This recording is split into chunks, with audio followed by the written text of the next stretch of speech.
Hi friend, তোমরা কেমন আছো? আশা করি ভালো আছো। আমিও ভালো আছি। আজকে আমি তোমাদের সঙ্গে একটা রেসিপি দেখাতে চলে এসেছি। সেটা হলো দই পটল রেসিপি।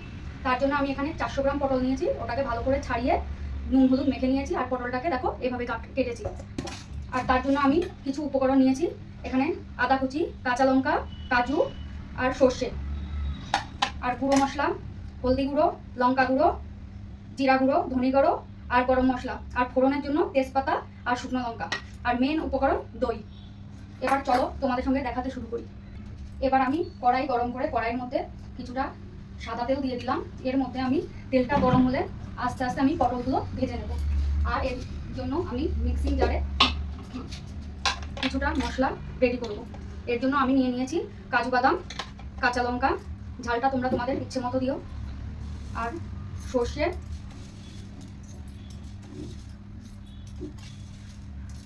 আদা কুচি। এটা দিয়ে আমি একটা পেস্ট রেডি করব।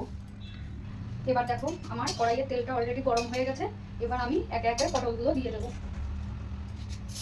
পটলগুলো দেওয়ার সময় একটু গ্যাসটাকে স্লো করে দেবো।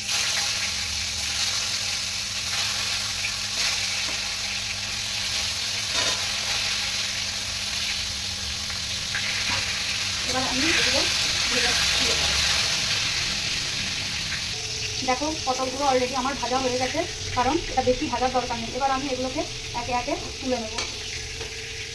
পটলগুলো তুলে নিয়ে ওই সেম তেলের মধ্যে আমি তেজপাতা আর শুকনো লঙ্কা ফোড়নে দিয়ে দেবো। ওটাকে একটু ভেজে নিয়ে মিক্সিং জারের যে মশলাটা আমি বানিয়েছি ওটা ঢেলে দেবো।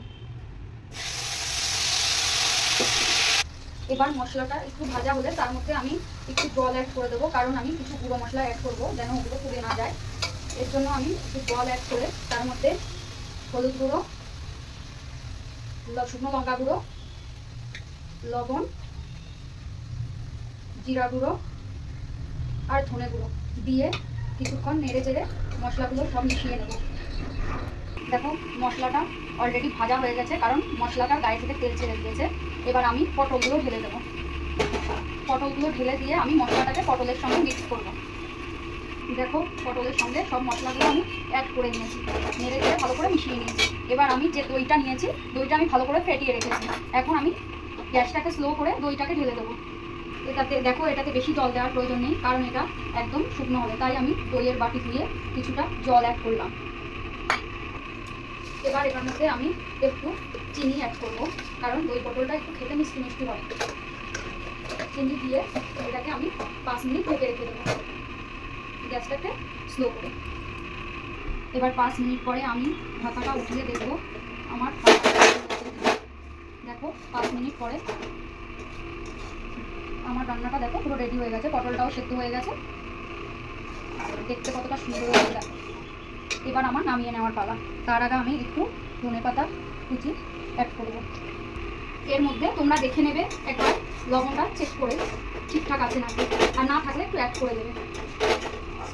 দেখো আমার দই পটল একেবারে রেডি। এবার নামিয়ে নেবার পালা। টান টানা, আমার দই পটল রেডি। এবার আমি এটা গরম ভাতে সবাইকে সার্ভ করব। একবার প্লিজ তোমরা বাড়িতে এটা ট্রাই করো, আশা করি ভালো লাগবে।